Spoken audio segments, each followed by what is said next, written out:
Mon associé et moi avons lancé Wikiport quand on avait respectivement 27 et 25 ans. On avait rencontré des fournisseurs pour leur proposer de participer à l'achat groupé. Ils pensaient que j'étais toujours étudiant, chose qui était un peu problématique. Le premier achat groupé, eh bien, on a principalement fonctionné via du bouche à oreille. Étant donné que mon associé et moi on travaillait toujours, eh bien, le soir on changeait de casquette. On répondait aux centaines d'emails en soirée, durant la nuit. Au total, ce sont pas moins de 300 000 ménages qui ont participé aux 550 achats groupés qui ont été organisés les 10 dernières années. Et puis très rapidement, on a développé un deuxième service qui est un comparateur de prix. Ils peuvent comparer tous les fournisseurs et ensuite choisir le fournisseur qui correspond le mieux à leurs besoins de consommation. En 2015, fort du succès de Wikiport en Belgique, eh bien, on a décidé de transposer le modèle d'achat groupé au marché français. En 2016, on a tout simplement démultiplié le nombre d'achats groupés qu'on organisait chaque année. On est passé de 4-5 actions à 100 achats groupés certaines années. L'équipe avait déjà bien grandi, mais la demande était toujours plus importante et donc on a dû de nouveau renforcer l'équipe. Et en l'espace de 2 ans, eh bien, cette équipe qui était passée de 4 à 10 personnes est ensuite passée de 10 à 24 personnes.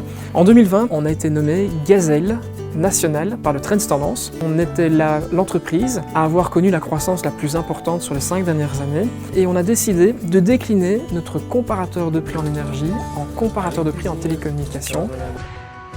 Au fil des années, nous avons toujours veillé à préserver la mission de Wikiport, c'est-à-dire accompagner les consommateurs dans l'optimisation de leur budget. Nous avons toujours fait attention de transmettre une information qui est transparente, claire et objective. C'est ce qui nous a d'ailleurs permis d'aller chercher l'accréditation du régulateur de l'énergie, la CREG, tant pour les achats groupés que pour le comparateur de prix. En 2021, les prix de l'électricité et du gaz ont littéralement explosé. C'est quelque chose qui n'avait jamais été observé par le passé, ce qui a renforcé le rôle de Wikiport. Aujourd'hui, les choses ont énormément évolué. Mais il y a une chose qui, elle, n'a pas changé. C'est l'état d'esprit start-up qu'on essaie de préserver. C'est cette proximité entre les différents membres de l'équipe, cette communication continue, cette synergie, le fait que les projets soient toujours très nombreux.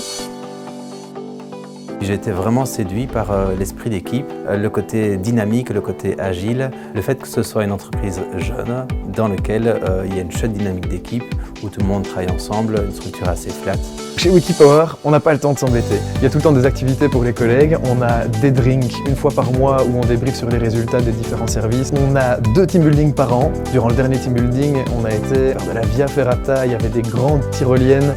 Je me rappelle que Maxime et Julien ont essayé de m'arrêter en plein milieu d'une des tyroliennes. Je me suis retrouvé coincé. J'ai dû tirer pour arriver de l'autre côté. Puis il y a toujours une bonne ambiance dans les bureaux, donc on s'amuse bien. J'en profite pour vous remercier pour votre soutien durant ces 10 dernières années. Aujourd'hui, Wikiport est ce qu'elle est notamment grâce à vous. Et je vous souhaite à tous une excellente année 2022. Wikiport!